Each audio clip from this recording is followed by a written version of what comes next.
Hello guys, today I'm going to share a few tips to do if you cannot find your Bluetooth accessory on CUBOT X70.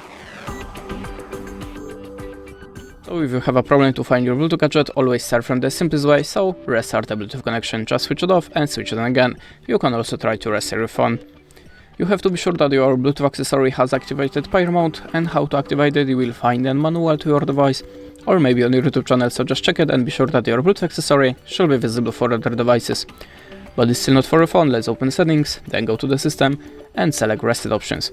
Now tap on the Wi-Fi mobile and Bluetooth, tap on the rested settings button, configure pattern, and tap on this button again. After that, look again for your device on the Bluetooth list. In the next step, you can also try to update the system, so go to the system update and click on the check for update button. If you have any, install it and check for your device again. This is the way how you can do it. Thanks for watching and goodbye.